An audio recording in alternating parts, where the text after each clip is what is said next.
there's lots of emotions, but it's crazy how you get to this point and you just feel so steady and calm because our girls are in just such a good mindset. They are they're awesome, and both Aaliyah and G give us such a good opportunity to compete with anybody. And today it was G's turn to finish it, and lights out, man. I think she have like 6 strikeouts in a row there at one point. That gives us a lot of confidence.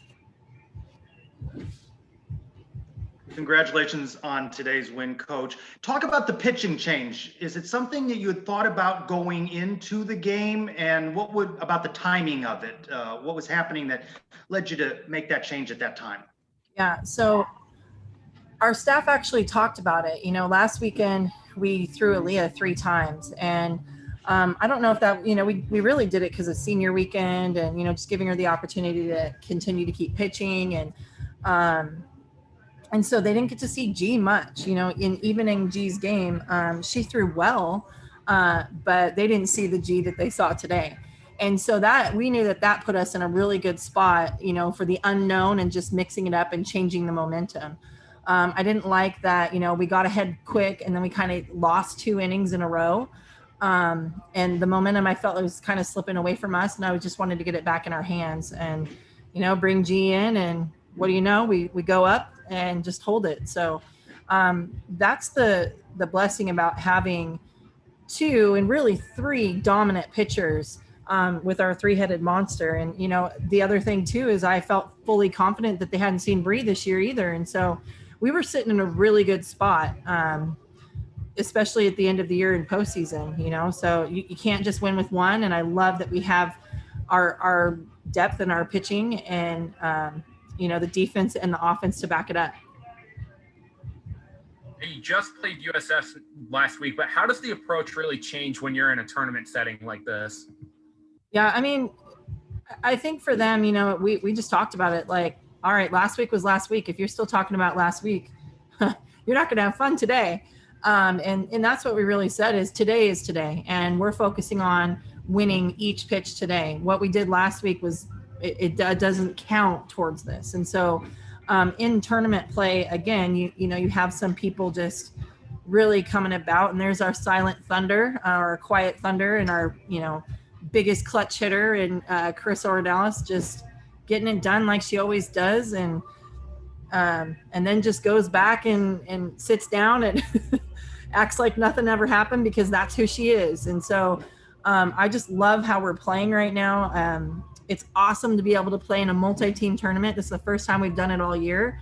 And it feels like postseason. So, and it is. So it's awesome for these women to be in this position, especially after last year not being able to finish out what Team 19 started. We're the first team to knock off Georgina Korick twice in the conference play. First time that a Ken Erickson team has lost 4 times in the American Conference. It speaks volumes how good they are and really how good you are. And last weekend, I think it helped your team take it to a different level. Didn't it kind of get you ready for postseason?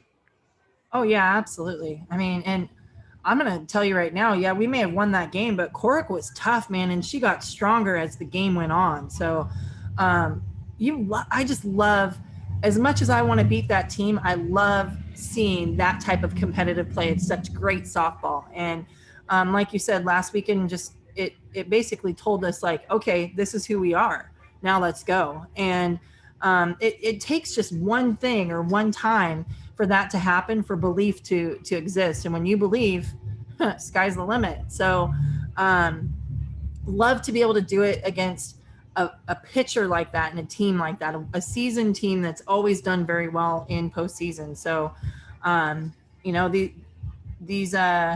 these group of 27 individuals that we get to coach every day, they're amazing, and they're tough to beat when they're in the right mindset.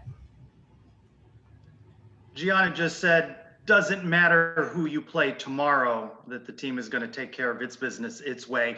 For you, though, as the coach, is there one of these matchups that you would prefer? Sally. I prefer Sally. Whatever it is, Denali said it best last night, that I want whoever's going to come to bring their best, because that's going to put us in a position to be at our best at the end of the year. And so whoever it is, we're ready to go. I love that we have something to prove to ourselves against either of those two teams, because we did not play our best softball when we faced them. And so they're going to see a different team tomorrow. Two quick runs to start out the game here. Talk about how important it is to start off strong in these games. Oh, it's huge. I mean, when you have two dominant pitchers in the circle, typically 1 or 2 runs, you're ready to roll. And that's exactly why, I started out really offensively strong and went to defense as soon as we got those 2 runs, because I knew that should be good enough with great pitching to stay in the game, as long as we handle the ball and play solid defense. So, I mean, huge momentum, puts their back against the wall, and gives us we get to breathe and play our game. Last question from me. Your versatility of your team, for most of the year, you're a power hitting team. You've gone the small ball route, but you also have a defensive lineup that you throw out there. I had people texted me during the game, like, you're a tough team to scout because they don't know what to expect. They compared you to the New England Patriots of softball there. Just talk about this versatility and how it evolved. Was this always part of the plan, or is this just evolved as the season went on? Yeah, you know what? It's crazy because I feel like that's just was my mindset. Is I don't want one pitcher to be able to beat our entire lineup and our entire team. And, we have people that really are defensive specialists and focus on that. And that was the plan. Did it kind of fall into my lap a little bit? Well, yes, of course. You've got our shortstop who's 6'2" and can, I think, span almost the left side with both arms reaching out, she was here when I got here. So some of that fell into my lap, and you just learn your strengths and roll with it, And so I think the biggest thing that I need to do is make sure I make the right change at the right time, really feel the heartbeat of our team and where we're at and what we need to do, and then get out of their way and let them work. But yeah, that's what's so cool is the belief in our team. And just, I said it earlier, we train so hard in practice that these games don't feel as tough as they may look. And that's why you saw Gianna Mancha yesterday with bases loaded and ECU's best hitter up. And she's just like, all right, let me, finesse my way through, finesse with 65 miles per hour, not too bad, but, let me finesse my way through this. And I mean, they've trained for this, and we make everything harder in practice than the game, because we want them to be ready for anything.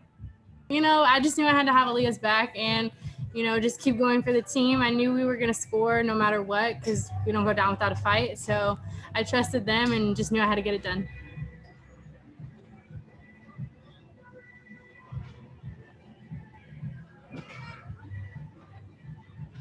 All right, I'm on. Congratulations on the win. Watching on TV, you radiate a confidence. Talk about that factor going into this championship game, the confidence that your team is showing.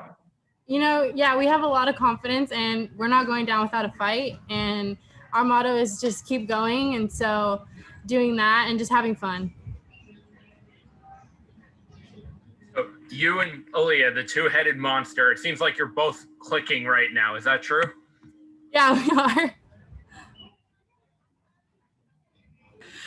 Tell me about Jada, your catcher there. You two have some chemistry going there. I know you worked in the offseason, but you've had chemistry with her all year. Just talk about that, Jada catching you.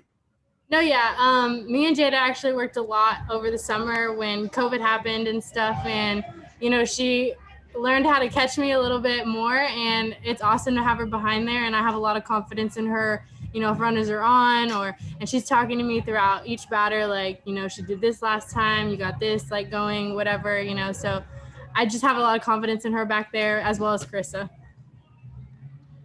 Who's your preference to play tomorrow? Honestly, whoever, they beat us up a little bit in conference. So whoever we get, we're going to go after. How important is it for you guys to jump out to an early lead like you did today? That's huge. We thrive off that, scoring in the first inning, and getting it going as fast as we can, often and early. So that'll be huge for us. Coach Bear said yesterday that you two have been through this before. When she brought you in relief yesterday, he says, "Hey, we've done this before in the regionals. No big deal." How much is that experience you've had in the postseason at Boise, playing in the NCAA tournament in the regionals? Has that helped you this weekend? It does. It gives me a little bit more confidence going in there. I kind of just go in having fun and just knowing my defense and my offense have my back. Obviously, a postseason win is sweet, but how much sweeter is it that you knocked off your rival? That's awesome.